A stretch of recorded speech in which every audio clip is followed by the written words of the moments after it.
நாராயணா ஸ்ரீமன்னாராயணா நாராயண பட்டதிரி உருகும் பரமனா நலம் தரும் நாராயணீயம் அருள் வழங்குமே தினம் நம்மை காக்குமே. பொதிகை தொலைக்காட்சி நேயர்களுக்கு எனது அன்பு கிடைந்த தீபாவளி வாழ்த்துக்களை தெரிவித்துக் கொள்கிறேன். நம்ம பாரத புண்ணிய பூமியில் நிறைய பண்டிகைகள் இருக்கு. ஒரு பண்டிகைக்கும் ஒரு அர்த்தம், ஒரு காரணம் எல்லாம் இருக்கு. விஞ்ஞானம், அறிவியல், வானியல் இந்த அடிப்படையில் அமர்ந்தது தான் நம்முடைய இந்து பண்டிகைகள் எல்லாம். அப்படிப்பட்ட ஒரு இதில் தீபாவளி அன்னைக்கு பரம பவித்திரமான கங்கை நம்முடைய கிரகத்தை தேடி, நம்முடைய வீட்டை தேடி வந்து அந்த வீட்டில் உள்ள தீர்த்தத்தில் ஜலத்தில் ஆவிர்பவிக்கிறாள். எத்தனை பேருக்கு கங்கைக்கு இப்போ தீர்த்தம் ஆடக்கூடிய வாய்ப்பு கிடைக்கும்னு நினைக்கிறேன்? எல்லாருக்கும் கிடைச்சிருமா? அந்த மாதிரி தந்த பரம கருணையினால கங்கையே நம்முடைய வீட்டிற்கு வர, நம்முடைய கிரகத்துக்கு எழுந்துள்ளார். அந்த வந்து அன்னைக்கு தீர்த்தம் ஆடுறதுனால அது வரைக்கும் நம்ம என்னென்ன தவறான மனம், வாக்கு, காயமாக விட்டால் தவறு செய்திருக்கோமோ அதெல்லாம் போக்கி நமக்கு ஒரு தூய்மையான ஒரு வாழ்க்கையை நமக்கு கங்கை அனுகிரகம் பண்ணுறாள். இதுதான் தீபாவளியுடைய சிறப்பு. உங்களுக்கெல்லாம் நினைவிருக்கும், இந்த தமிழ் மன்மத புத்தாண்டு தினத்தன்று ஸ்ரீமன் நாராயணியம், நலன் தரும் நாராயணியம் என்ற தலைப்பில் பூஜ்ய ஸ்ரீ தாமல் ராமகிருஷ்ணன் சுவாமி அவர்களை கொண்டு அனுஜன் ஃபவுண்டேஷன்ஸுடைய ஆதரவினாலே நாராயணியம் இந்த வசந்த கிரந்தத்தை தினமும் காலையிலே பிரவச்சனம் சொல்லிக் கொண்டிருக்கிறார் தாமல் சுவாமிகள். இந்த நாராயணியத்திற்கும் தீபாவளிக்கும் நெருங்கிய தெய்வீக தொடர்பு உண்டு. ஸ்ரீ கிருஷ்ண பரமாத்மா நரகாசுரனோட போருக்கு செல்லும் போது சத்தியபாமை அந்த அசுரனை வதைத்ததினாலே இந்த கிருஷ்ணாவதாரத்திற்கும் தீபாவளிக்கும் ஒரு நெருங்கிய தொடர்பு உண்டு. கிருஷ்ணனுடைய திவ்ய சரித்திரம் சொல்றது தான் நாராயணியம். கிரந்தங்களில் ரொம்ப உசந்த கிரந்தம் ஸ்ரீமத் பாகவதம். இந்த ஸ்ரீமத் பாகவதம் பக்தர்கள் கேட்டு ஆனந்தப்படுவது.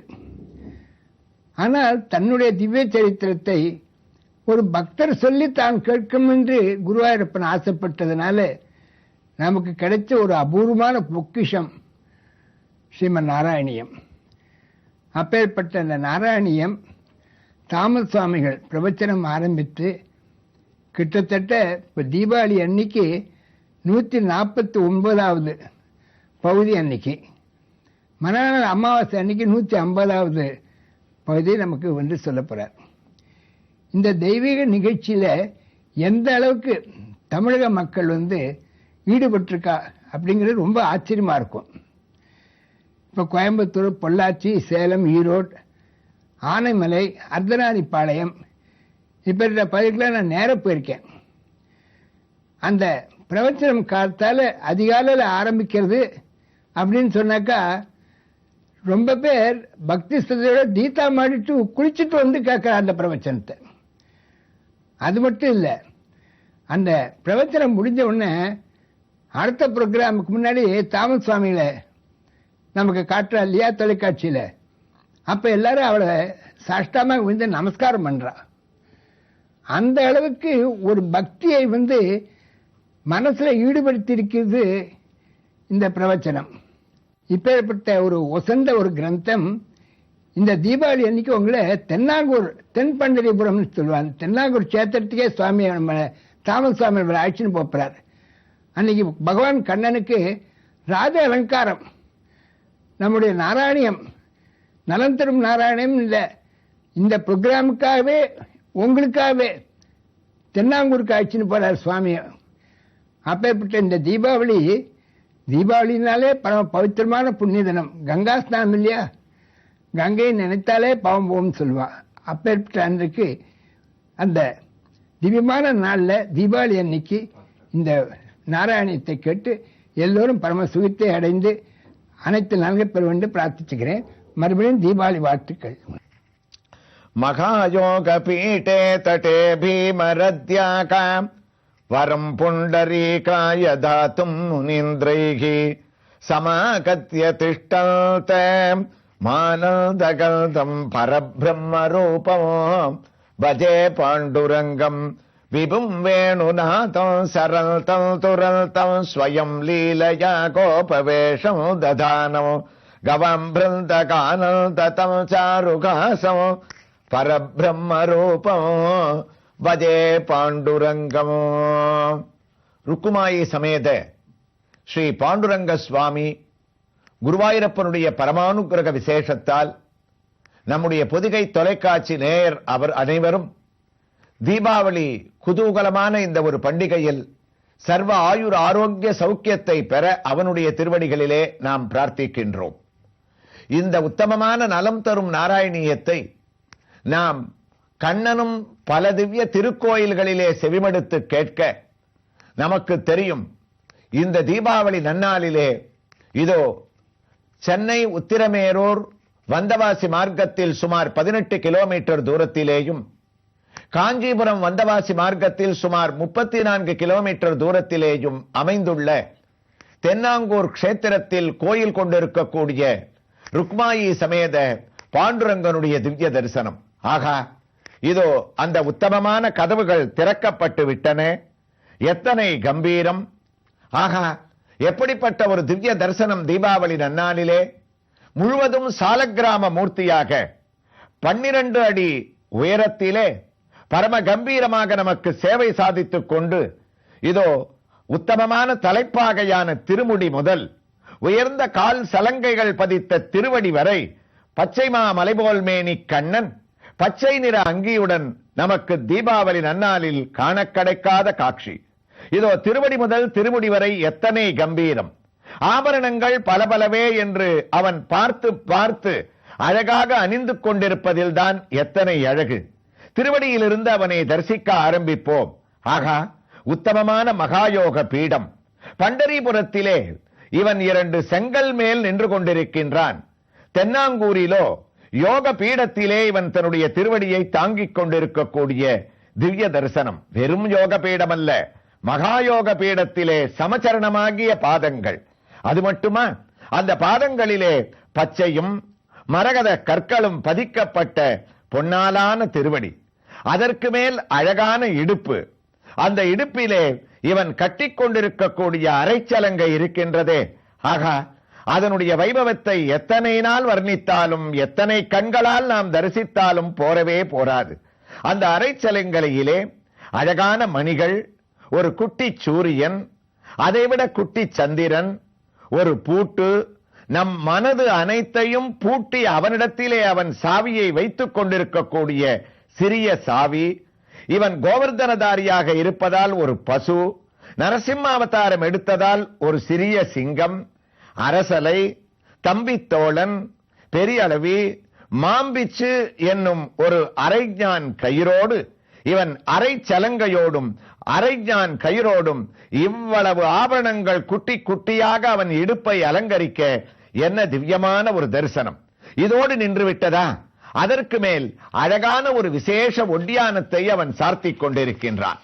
அந்த ஒட்டியானத்திலே நடுவிலே பக்த முத்திரையை அவன் அலங்கரித்துக் கொண்டிருக்கின்றான். அது என்ன பக்த முத்திரை? அந்த காலத்திலே பெரியோர்களே, ராஜாக்கள் தாங்கள் வெளியே கிளம்பும் போது, சபைக்கு வரும்போது அவர்கள் எங்கே செல்லவிருக்கின்றார்கள் என்று கூற மாட்டார்களாம். மந்திரிகள் அவர்கள் அணிந்திருக்கக்கூடிய இடுப்பிலே இருக்கக்கூடிய ஒட்டியானத்தின் நடுவில் இருக்கக்கூடிய முத்திரையை பார்த்து தெரிந்து கொள்ள வேண்டுமாம். அதே போன்று அவர்கள் வில் அம்பு என்ற ஒரு முத்திரை பதிக்கப்பட்ட ஒட்டியானத்தை வைத்துக் கொண்டு வந்தார்களா? ஆனால் இவர்கள் புரிந்து கொள்ள வேண்டும், ராஜா வேட்டையாட கிளம்பிவிட்டார். கோபுரம் பதிக்கப்பட்ட முத்திரையா ஒட்டியானத்தில்? ராஜா கோயிலுக்கு கிளம்பிவிட்டார். தராசு இருக்கின்றதா? ராஜா நீதி வழங்க கிளம்பிவிட்டார். மாளிகை இருக்கின்றதா? இவர் மன்னர் நகர்வலம் வர இருக்கின்றார் என்று அந்த முத்திரையை பார்த்து புரிந்து கொள்ள வேண்டுமாம். அதே போல ராஜாவான நம்முடைய பாண்டுரங்கன் இங்கு அணிந்து கொண்டிருப்பது ஒட்டியானத்தில் பக்த முத்திரை. அதற்கு என்ன அர்த்தம்? இதோ தீபாவளி என்று நான் வீட்டில் இருந்தாலும் இங்கு வந்திருந்தாலும் அவர்களை நான் எங்கிருந்தாலும் அவர்கள் இருக்கக்கூடிய இடத்திற்கு சென்று பொதிகை தொலைக்காட்சி வாயிலாக நலம் தரும் நாராயணியத்தில் திவ்ய தரிசனத்தை அளிப்பதற்காக இந்த முத்திரையை சார்த்திக் கொண்டுள்ளேன். பக்தர்களை பார்க்கக்கூடிய அனுகிரகிக்கக்கூடிய பக்த முத்திரை. அதற்கு மேல் உத்தமமான மத்ஸ்யம் முதல் கல்கி வரை அலங்கரிக்கக்கூடிய தசாவதார ஒட்டியானம். ஆகா, அது மட்டுமா, இடுப்புக்கு மேல்தான் நம்முடைய பாண்டுரங்கனுக்கு நாமே எண்ண முடியாத அளவுக்கு அடுக்கடுக்காக எத்தனை பதக்கங்கள், அதற்குத்தான் எத்தனை நாமகரணங்கள். ஜண்டன், பேரண்டன் என்ற 2 பட்சிகளே பதக்கங்களாக ஜொலிக்கின்றன. அது மட்டுமா, பரீட்சித்து மகாராஜாவுக்கு 18,000 ஸ்லோகங்களில் ஸ்ரீமத் பாகவதத்தை உபதேசம் செய்த கிளிமுகமான சுகர் இங்கு கிளி பதக்கமாக பாண்டுரங்கனுடைய இடுப்பிலே ஜொலிக்கின்றார். பச்சைக்கல் பதக்கம், காயத்ரி பதக்கம். அதற்கு மேல் நாம் உற்று நோக்கினோமே ஆனால் உத்தமமான ஒரு கழுத்து, அந்த கழுத்திலே கண்டாபரணம், அதற்கு மேலே ஒரு திருக்கட்டு வடம். பாண்டுரங்கன் என்று நாம் இவனை அடையாளம் கண்டுகொள்வதற்காக அந்த பாண்டுரங்கனுக்கே உரித்தான கண்டி என்று சொல்லக்கூடிய சிக்கன அவனுடைய கழுத்தை பிடிக்கக்கூடிய உத்தமமான கழுத்திலே இருக்கக்கூடிய ஒரு ஆபரணங்கள், நீண்ட திருக்கைகள் இருபுறமும். அந்த புஜ கீர்த்திகளை நாம் தரிசித்துக் கொண்டே இருக்கலாம். ஸ்மரத் கௌஸ்துபாலங்கிருதம் கண்ட தேசே ஸ்ரீயாஜுஷ்டகே யூரகம் ஸ்ரீனிவாசம் சிவம் காந்த மீட்டியம் வரம் லோக பாலம் பரபிரம்ம ரூபம் பஜே பாண்டுரங்கம் பஜே பாண்டுரங்கம் என்று எந்த நாம சங்கீர்த்தனத்தால் இந்த தென்னாங்கூர் க்ஷேத்திரமானது பிரசித்தியை இவனோடு பக்தி பாவத்திலே அடைந்ததோ அந்த பாண்டுரங்கன் கிரீடோஜ்வல சர்வதிக் பிராந்தபாகம் என்ற உத்தமமான ஒரு உருவத்திலே தன்னுடைய 2 புஜங்களிலே வலது கையிலே நம்மை நோக்கி சின்முத்திரையை காட்டிக் கொண்டிருக்கக்கூடிய தரிசனம். இடது கையோ அழகாக ஒரு சங்கை லாவகமாக பிடித்துக் கொண்டு கெட்டியாக பகவான் நின்று கொண்டிருக்கின்றான். உயர்ந்த நாதத்திற்கு கண்ணன் தான் ஆட்படக்கூடியவன். சங்கத்வனியானது வெற்றி சின்னம். தீபாவளியிலே இந்த சங்கை தரிசிப்பவர்களுக்கு நான் வெற்றியையே அளிப்பேன் என்று அவன் நமக்கு அருளை வாரி வழங்கிக் கொண்டிருக்கின்றான்.